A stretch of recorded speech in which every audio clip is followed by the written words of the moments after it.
I have been looking for the perfect skirt for near on a decade. And as a tall plus-size girly, modern fashion sucks. Especially skirts. Like, where's the drama, you know? Oh, this is just gonna hang like a dish rag. Oh yeah, that's a flattering back. Ugh. I want something big, swooshing, darkly romantic, because I can't run dramatically across the fields in this. Today we are making my dream skirt with beautiful trims, layers of petticoats and maximum swoosh so that I can go full main character in the countryside. Let's get started.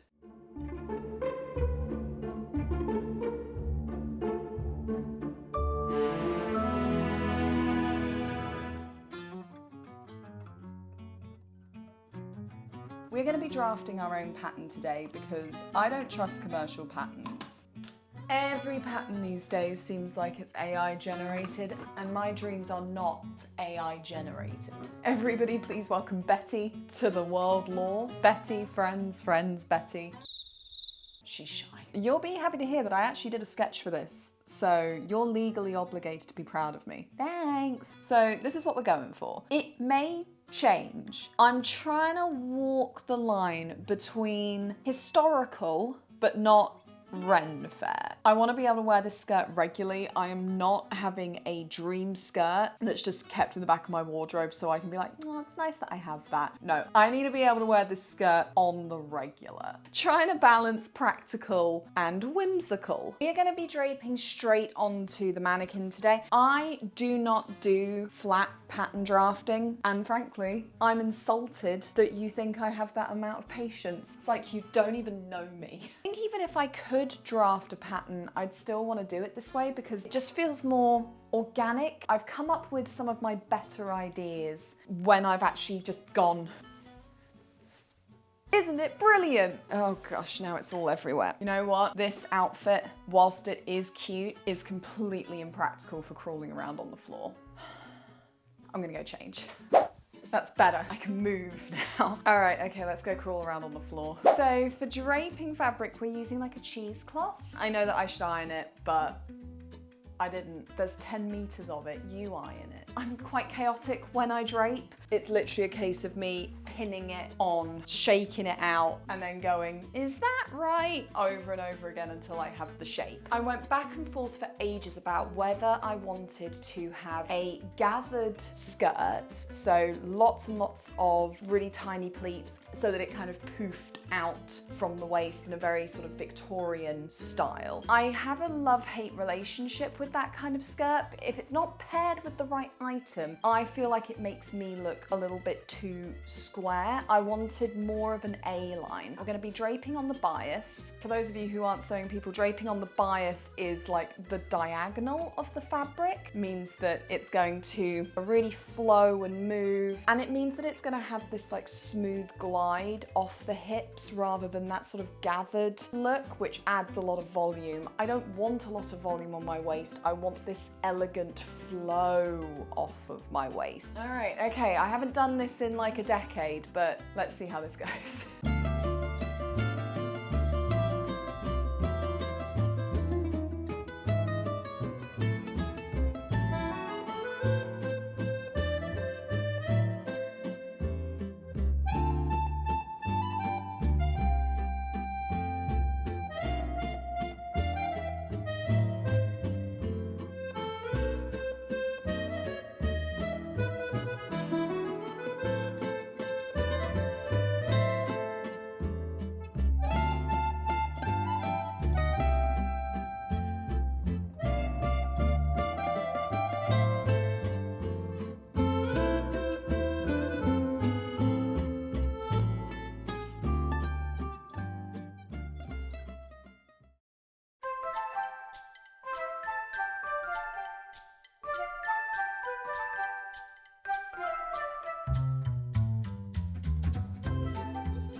Can you see it? Can you see the vision? I wanted to have some space, you know, to flounce and twirl. I feel like dancing. This is the level of drama that I require. I know it's a little bit difficult to get the full vision when it's in this sort of scrappier state. I have really roughly stitched it all together with a running stitch, and that just means that I'm able to check to make sure that it's all hanging correctly. Now I have to take it all apart and cut it all up and turn it into a pattern piece. Once we've got the pattern pieces, we're going to go to the fabric store. Nothing beats going and actually getting your grippers on the fabric. I don't trust buying things online. I always get it wrong. This is going to be an expensive one, isn't it? Ugh. Dream skirt, it's worth it. All right, let's go. I don't know if I'm actually going to need a cutting board, but it makes me look professional. So to start off with, I'm just going to draw in all of the seam lines and any notches, and then we'll rip it apart and make the pattern piece from there. All right, let's do this real quick.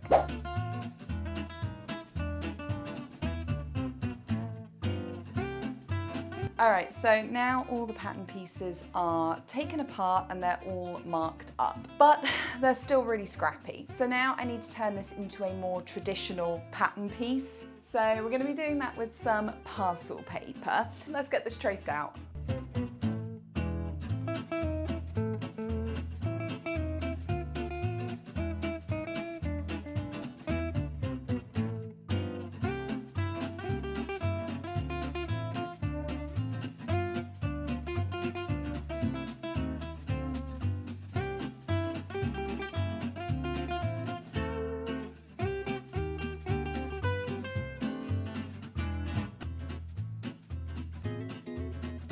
Gosh, this is an excessive amount of fabric. One at the front, 1, 2, 3, 7 panels. This is gonna be expensive. So there's no point putting it off any longer. I better go buy the fabric. Meet you in the car.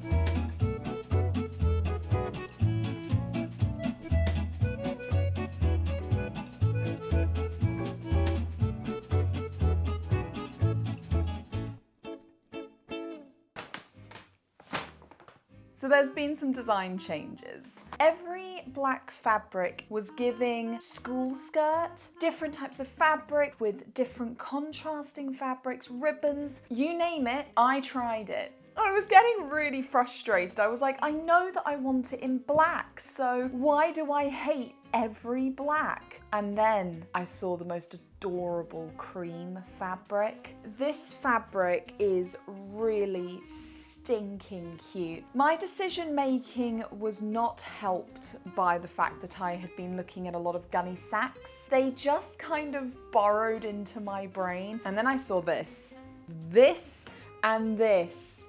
So cute. And we got some lovely ribbons as well for the trim. So we are doing something completely different to the original design. We are now going to be leaning into the Gunne Sax prairie dress cottagecore style. I am really excited about this. I'm gonna make the waistband first, get that cut out, get that on the mannequin. Everything else will be fine as long as this thing actually can go round my waist. And then tomorrow we will carry on with the main skirt body. All right, sound good? Let's get started.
Ain't she a beaut? I'm really pleased with how this waistband has come out. It's coming out and it looking neat. That's an achievement. I'm normally quite a scrappy seamstress. I'm getting really excited. I want to just keep going. So let me pop Betty to one side and we're going to start cutting out the petticoat panels. Oh, God, my knees. I'm getting too old for this. Oh, okay. So, welcome to my floor.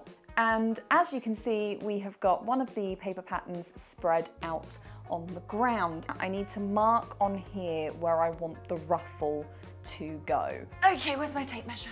There you are. Oh, well, that was handy. Okay, so if I want them from my waist to... There's no way I can do this on the floor. My waist, if it's from there, where is that? So we're looking at about 70-ish centimeters. What does that look like on here? That's a really big ruffle. I'm trying to visualize it. Maybe if I go with 80, then why can't I make up my mind? 80. Ketchup, catsup, ketchup, catsup. I'm in way over my head. Okay, all right, that's it. Decision made. We're gonna go to 80. Yes, so that is then the mark with the seam allowance. So now I know how big I want it to be. I've got some ivory poplin. Lay this out on the floor, cut this out, and then we'll have a look at the ruffles and the ruffler contraption that I've got. All right, laying out the top part of the panels. Let's go.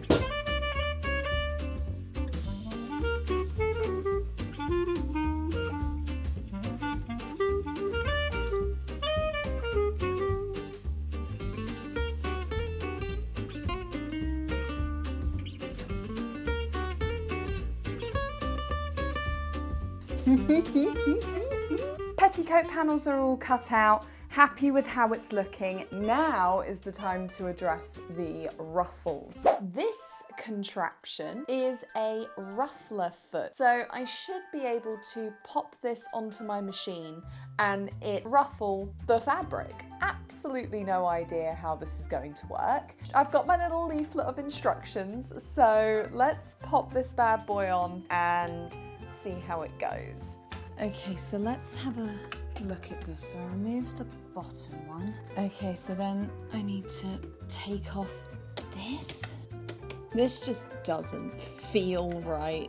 Okay, we're making, technically, that's correct, I think. Ladies, gentlemen, and gentlemen, you are looking at straight up progress. 6 hours later. Walk out the door, you see someone that you know and they ask you how you are, you just have to say that you're fine when you're not really fine. I'm sure gonna miss having those years off my life expectancy. Blimmin' heck, the ruffler foot is so sensitive. I snapped so many needles. Okay. And after much screaming and yelling, we're getting some uniform pleats now. So we have finally gotten a ruffle that looks semi-decent. We are going with 1 every 12 stitch pleats. All right, let's cut the strips and get to ruffling.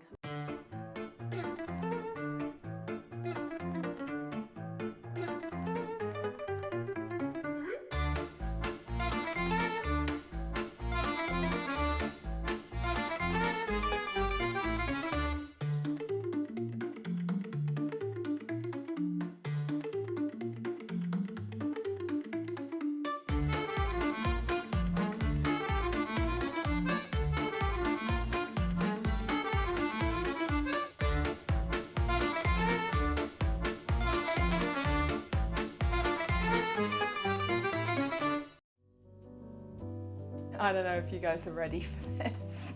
Brace yourself.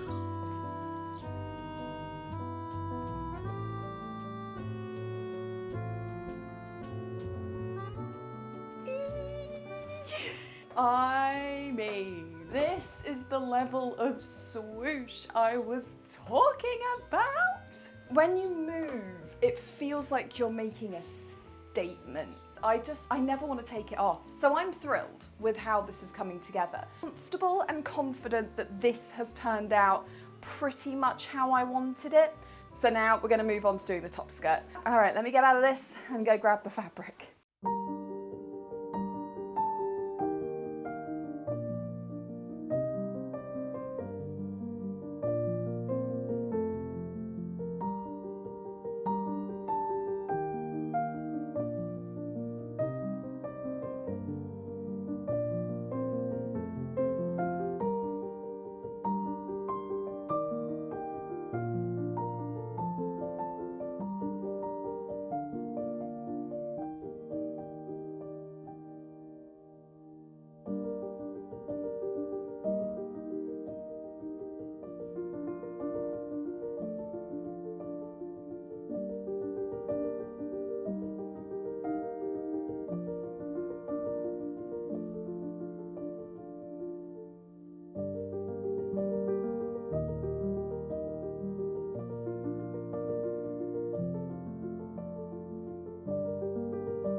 Okay, so I've just spun up this ruffle and I'm not 100% sure that I like it. It's very blocky. And so I spun this up. It looks so much more cohesive. It blends these panels together much, much better, right? And then that tiered effect is then carried on in the lace. I mean, look at that.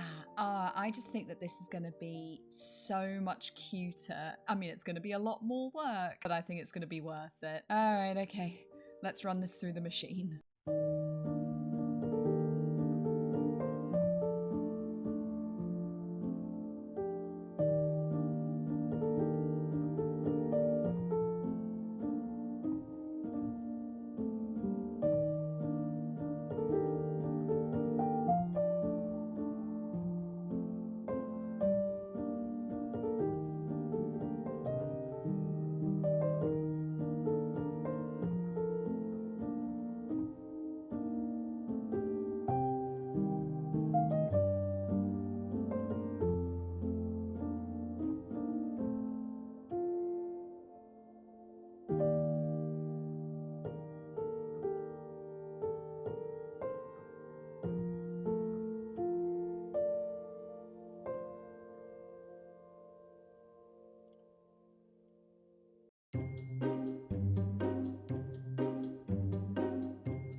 That was so much sewing. Hey, Cody. Oh, I never want to see another ruffle again. Oh, but I've still got to stitch them onto the skirt. That took so long, but we are at the finish line now. We have just got to get these ruffles stitched onto the skirt, get the lace trim on, and then that is it. We are done. The finish line is in sight. I just have to breathe calmly, elegantly, work through this final bit. All right, wish me luck, and I'll see you guys in the reveal. Come on, let's go.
Hello. Did we enjoy that? I sure did. Oh, this project has just been so much fun. This skirt is something that I've wanted for a very, very long time and have just put off making. It's different to the original design, but I mean, I'm so thrilled. Okay, all right, let's do a wrap up. What went well, what didn't go well? We'll start with what didn't go well. I guess it's not what didn't go well so much as what was unexpected. This was an expensive project. Luckily, the petticoat is a separate item, so I can use it in other projects. Justifies the price as far as I'm concerned. Also, the ruffler foot, yeah, that put my sewing machine through the works. It broke many, many needles. It also broke multiple times. So if you are wanting to go with a ruffler foot for your project, just be prepared. It is not going to be your friend. But what went well? I mean, look at it. How can I not say that this went well? It has got so much swoosh. It has got so much whimsy just built into its core. The lace detailing really finished off the design as well. Like, I just feel like it was that extra bit of detail that took it to that Gunne Sax level. I'm just really proud. I'm really pleased with how this has all come together. I'm really proud of the finish. I would love to do more of these. I would love to have just a whole collection in all different colorways with matching stays. Thank you so much for coming with me on this video, everybody. Let me know your thoughts down in the comments if you have any ideas of how I could make this skirt maybe slightly more affordable. Maybe we could go thrifting for some fabric. That could be fun. Thank you so much, everybody. I hope you enjoyed it, and I will see you in the next one. Bye, guys.